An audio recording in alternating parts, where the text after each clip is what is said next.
किसी की आवाज़ सुनकर वो बाहर आए। आवाज़ कुछ जानी पहचानी लगी। ड्राइंग रूम में पत्नी डॉक्टर स्नेहा के सामने बैठी कविता को गिड़गिड़ाते देखकर डॉक्टर नरेश हैरान रह गए। वही चेहरा, बात करने का वही अंदाज। हाँ, बढ़ती उम्र के सायों ने उसके चेहरे पर झुर्रियों का जाल बिछा दिया था। स्नेहा उसे प्रोफेशनल अंदाज में समझा रही थी।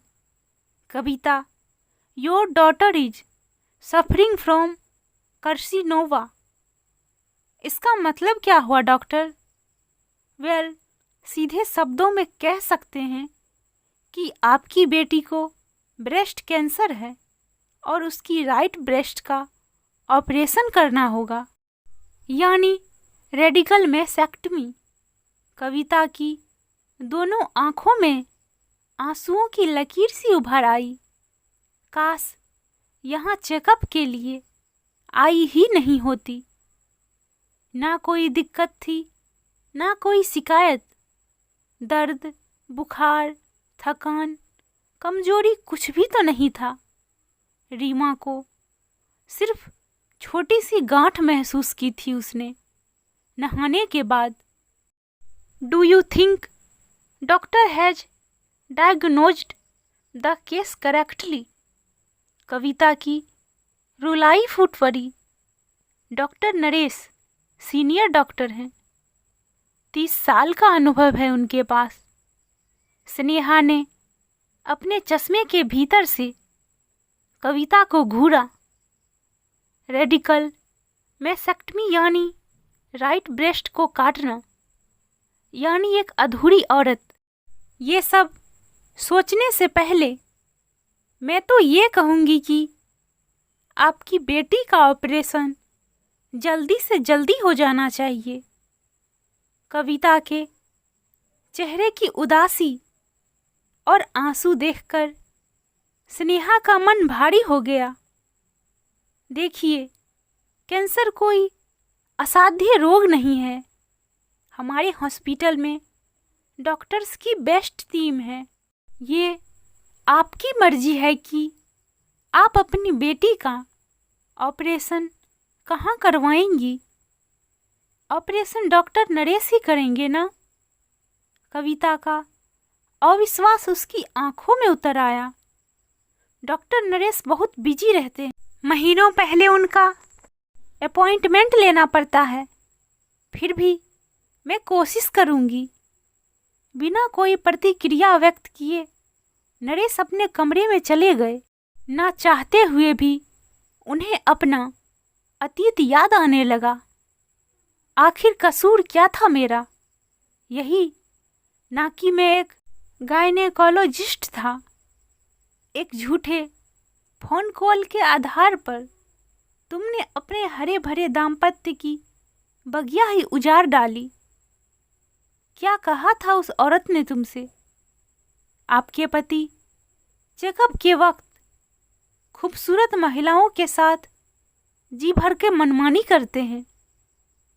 इसे सीधे शब्दों में बलात्कार कहते हैं और तुमने विश्वास भी कर लिया बिना उसका फ़ोन नंबर नोट किए कि वो महिला कौन थी, क्या चाहती थी। इसका मतलब तो यही था न कि कोई भी तुमको अनाप शनाप बोल देगा और तुम विश्वास कर लोगी। न जाने कितने चक्कर लगा डाले थे तुमने मेरे चैम्बर के। चोरी चोरी दिल्ली के कितने गायनी डॉक्टरों के पास भी हो आई। कितने झगड़े हुए थे इस प्रसंग को लेकर हम दोनों के बीच। ख्यालों में सीनियर गायनेक के अंतर्मन से निकलकर अपने 2 कमरों के छोटे से फ्लैट में पहुंच गए थे नरेश। उन दिनों वो समझ नहीं पाते थे कि कविता को नए सिरे से वो क्यों समझाएं। फिर भी निरुपाय होकर उन्होंने उसे समझाने की पूरी कोशिश की थी। कविता, मुझे समझने की कोशिश करो। मैं गायनेकोलॉजिस्ट हूँ, इसीलिए औरतों से शरीर से खिलवाड़ करते रहते हो। नहीं, इसलिए क्योंकि मैं समझता हूँ रोग को जड़ से मिटाकर मरीज को स्वस्थ कर देना मेरा एकमात्र फर्ज है। तुम्हारे ये सरे गरे लेक्चर में कई बार सुन चुकी हूँ। सच्ची सीधी बात यह है कि मेरा शौहर किसी पराई औरत का अंग प्रत्यंग टटोले, ये मुझे बर्दाश्त नहीं, हरगिज नहीं। कविता, मैं एक डॉक्टर हूँ। ब्लड यूरिन की जांच करते करते मैं तो न जाने कब का जर मशीन बन चुका हूँ। डॉक्टर हो तो क्या हुआ, कोई हिमालय पर्वत के साधु संत तो नहीं हो। चेकअप के वक्त करता धरता तो तुम ही होते हो। तुम चाहे जितनी भी ज्यादती करो, नाजायज हरकतें करो, बेचारी औरत उसे जांच का हिस्सा मानकर चूं तक नहीं कर सकती। कविता ने हमेशा की तरह बेबुनियाद तर्क दिया। अपमान और पराजय की पीड़ा से नरेश की आंखें भीग गई। कविता कॉन्वेंट में पढ़ी थी, अच्छा कल्चर्ड परिवार, पिता बड़े ऑफिसर, बाहरी दुनिया के अदब कायदों से वाकिफ न हो, ऐसा भी नहीं था। आदर्श संगीत विद्यालय के आचार्य रविंद्र से उसने संगीत की शिक्षा प्राप्त की थी। छुटपुट जलसों में अक्सर गाना गाया करती। कविता की आवाज में फूटते संगीत ने ही नरेश को इतना बेसुध कर दिया था कि पहली ही नज़र में वो उन्हें भाग गई। ब्यूटी विद ब्रेन का इतना अच्छा संयोजन उन्होंने पहली बार देखा था। उनके जहन में एक के बाद एक अतीत के पन्ने कौंधने लगे। पहला पन्ना स्वर्णिम गार्डन का एकांत कोना, गुलमोहर की छाँव, छाँव तले बैठे कविता और नरेश।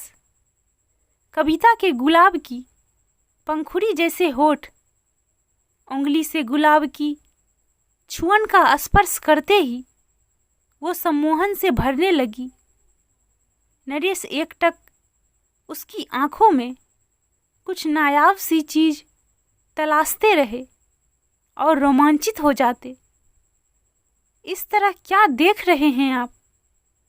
कविता का लहजा शरारत से भरा था। मैं तुमसे ये मैं क्या लगा रखा है? साफ साफ कहिए। कविता, तुम जिंदगी के सफ़र में मेरी हम सफ़र बनकर मेरे साथ चलना पसंद करोगी? ओह नरेश, कविता का सारा संकोच एक पल में ढह गया। पता है, यह सुनने के लिए मैं कितनी बेचैन थी। खूबसूरत लम्हों का एक सागर इकट्ठा किया था कविता ने। कई जीवन नरेश उन हसीन लम्हों के सहारे बिता सकते थे। जब तक उनकी प्रैक्टिस जमती, दोनों जमीन पर बिस्तर बिछाकर भी सोए। एक एक करके कविता ने घर की सारी चीजें बनाई, नरेश को संवारा, तरासा। किसी को भी उनके सुखी संसार से ईर्ष्या होना स्वाभाविक था। दूसरा पन्ना शादी के बाद हर दिन नरेश की बाहों में सिमटी कविता का उन्मुक्त और प्यार से सराबोर इजहार। मैं तुम्हारे बिना अधूरी हूँ नरेश। तो क्या उन सारी बातों को कोरी भावुकता कहकर खारिज कर देना चाहिए था? नरेश बिस्तर छोड़कर उठ खड़े हुए। धत तेरे की जहन्नुम में जाए नर्सिंग होम। आज जाऊंगा ही नहीं। हर वक्त किचकिच और कला। उस दिन कविता खुशी से नरेश के और करीब आकर बैठ गई। उनके बालों में उंगलियां फेरते हुई धारा प्रवाह बोलती जा रही थी, तुम एक काम क्यों नहीं करते? एक सामान्य डॉक्टर बन जाओ। नर्सिंग होम कोई और संभाल लेगा। देखो, रुपए पैसे का मुझे कोई लोभ नहीं। हंसते खेलते बस काम चलता रहे। नरेश चुप्पी साधे रहे। उनका गायनेकोलॉजिस्ट बनना एक सुनिश्चित सपना था जो उन्होंने स्टूडेंट लाइफ में उस दिन तय किया था जिस दिन उन्होंने गर्भाशय के कैंसर से दम तोड़ती अपनी मां का चेहरा देखा था। गुस्से से दांत पीसते हुए उन्होंने प्रतिज्ञा ली कि बड़े होकर वो गायनेक ही बनेंगे। गायनिक में गोल्ड मेडल हासिल करके उन्होंने इस क्षेत्र में अपनी मां के नाम पर ये नर्सिंग होम खोला था। कविता खुश थी। अरसे बाद उसे महसूस हुआ जैसे उसने नरेश को पा लिया है। नरेश के इस विराग का मतलब था नरेश को अपनी तरह अपने लिए पाना। अचानक किसी ने दरवाजे पर दस्तक दी। चैम्बर से कंपाउंडर आया था नरेश को बुलाने के लिए। पल भर के लिए कविता की रग रग को जैसे करंट छू गया। उधर हैरान परेशान नरेश बिस्तर पर करवटें बदल रहे थे। मिनट भर बाद दरवाजे पर दोबारा घंटी बजी। बमुश्किल कंपाउंडर ने अंदर झांकते हुए खबर दी, नर्सिंग होम में एमएलए साहब की साली का शाम 4 बजे सिजेरियन होना है। एबॉर्शन केस है। सब कुछ रेडी है। नरेश हड़बड़ाई मुद्रा में उठे और कंपाउंडर की तरफ मुखातिब हुए। आता हूँ, तुम चलो। कविता नागिन की तरह फुफकारती सोचती रह गई। लाख प्यार का दंभ भरे पुरुष, लेकिन उसके अंदर का मैं कभी नहीं मरता। कॉलेज में कितने लड़के उस पर जान छिड़कते थे, लेकिन उसने नरेश को ही चुना। इस कदर पागलपन के समर्पण का क्या प्रतिदान मिला? कविता की दोनों बड़ी बहनों ने उसे समझाया, दुनिया के तमाम डॉक्टर चरित्रहीन नहीं होते। इस सिलसिले में हद से बाहर बिल्कुल मत जाना। छोटी बहन रूपा ने भी आगाह किया, तू तो निरी पागल है दीदी। जीजाजी को 24 घंटे अपने नज़रों के सामने रखना चाहती है। जरा सा दूर हुए नहीं कि तेरा दिल धक धक करने लगता है। ऐसा मत कर। वो समझ ही नहीं पाई कि कविता के नफरत के डाल पत्ते बढ़कर विशाल वृक्ष का आकार ले चुके हैं।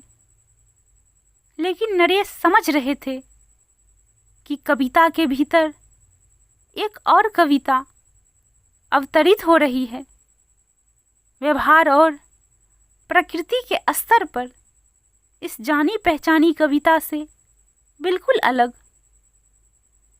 पहले उन्मुक्त ठहाकों और लतीफ़ों के सगुफे छोड़ती कविता हॉस्पिटल जाने से पहले और शाम को लौटकर आने के बाद नरेश को एक पल के लिए भी अकेला नहीं छोड़ती थी। अब वही कविता मौन और गंभीरता का मुखौटा ओढ़े कर एक कछुए की तरह अपनी खोल में सिमटी रहती है। उसको मुखर करने के लिए नरेश पहल भी करते तो उत्तर में वो सिर्फ हाँ हूँ करती, औपचारिक बनी रहती। शक और सुबह के धरातल पर खड़ी कविता को शायद नरेश से सच्चा प्रेम था ही नहीं। जो हमेशा अधिकार की चाहत रखती हो, वो प्यार की गंभीरता को कैसे समझती?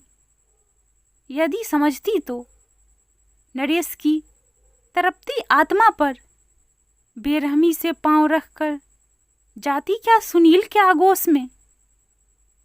तीसरा पन्ना। छोटे से कमरे में सुनील का तानपुरा, तबला, हारमोनियम, नोटेशन की कॉपी, पेन वगैरह बिखरे हुए थे।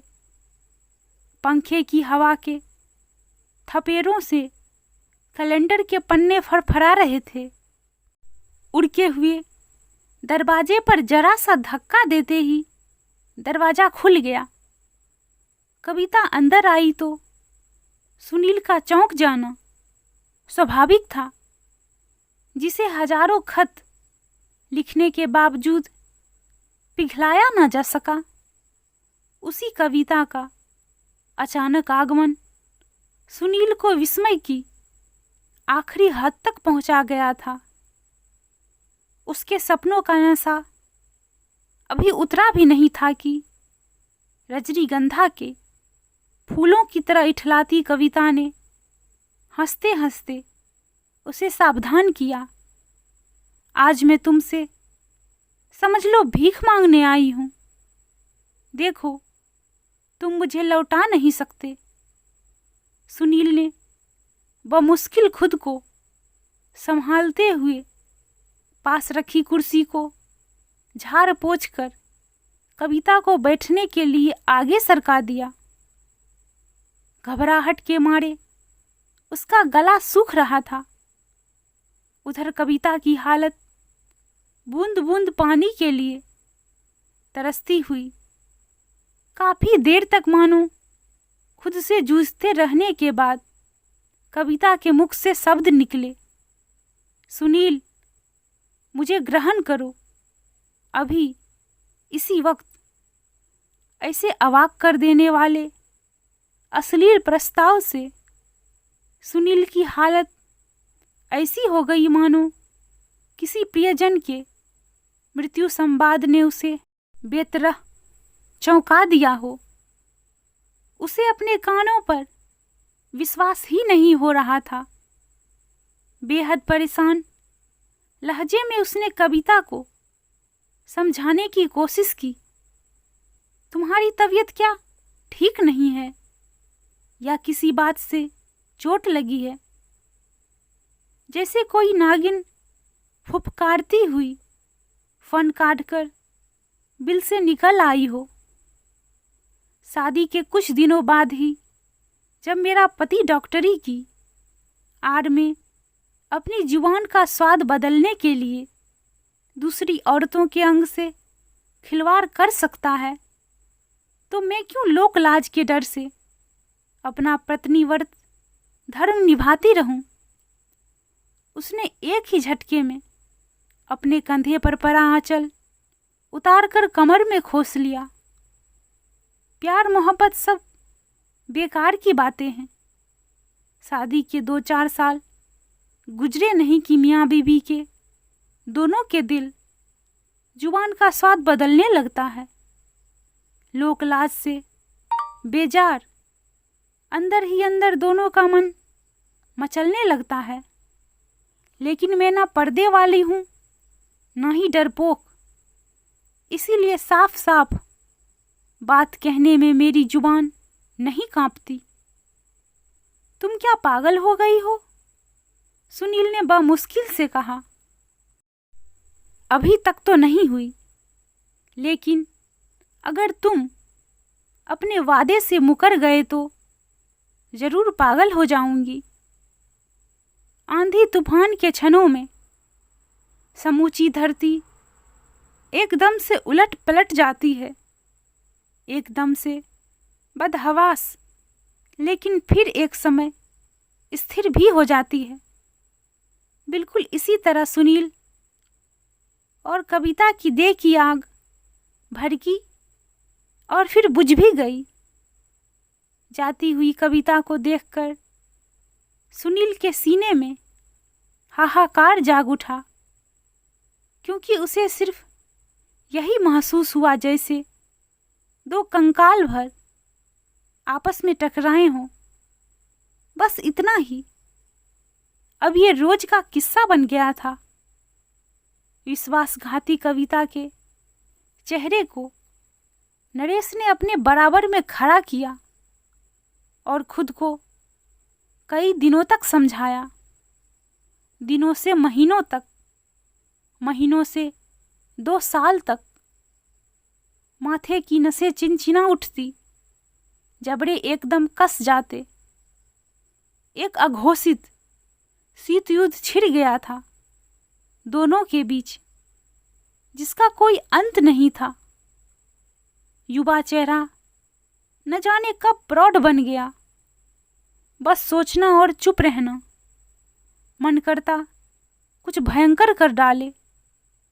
एक दिन उन्होंने अपनी भावुकता का गला घोट दिया। निर्णय लिया, इस तरह अब और नहीं।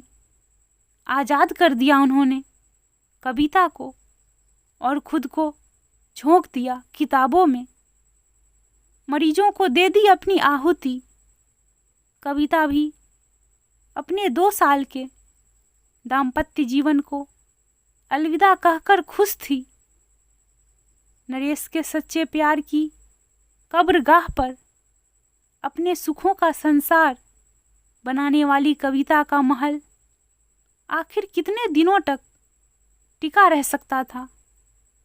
लहूलुहान हृदय से निकली आह किसी को कितने दिनों तक सुख दे सकती थी। हालांकि दुख सहकर भी नरेश के मुंह से कविता के लिए कभी बद्दुआ नहीं निकली। कोई लाख चाहे प्रिय का सुख, लेकिन प्रकृति सत्य को कुचलने वाले मनुष्य का साथ नहीं दे सकती। नरेश को पता चला कविता दिल्ली की किसी कंपनी में टेलीफोन ऑपरेटर की नौकरी कर रही थी और अपनी सारी तनख्वाह गृहस्थी के चूल्हे में झोंक रही थी। सुनील के लिए तो अपना पेट पालना भी मुश्किल था। अब तो बेटी का दायित्व भी था दोनों पर। मैं अभी भी स्त्री रोग विशेषज्ञ ही हूँ। अपनी देहरी पर बेटी के इलाज के लिए भिक्षा पात्र पसारे कविता से कह रहे थे नरेश। कविता के कंठ से हल्की सी चीख निकल गई। मेरी बेटी बच तो जाएगी ना नरेश? चीखो नहीं, चिंतन करो। नरेश के सीने में जो अपमान जमा था उसे पल पल निःशेष करते हुए नरेश ने कविता को असलियत समझाई। ऑपरेशन से 1 दिन पहले आपकी बेटी को अस्पताल में भर्ती होना पड़ेगा। छाती का एक्सरे, खून टेस्ट, ईसीजी और जाने क्या क्या।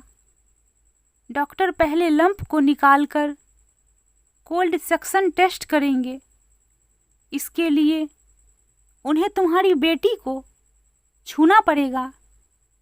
दयनीय हो उठी थी कविता की आंखें।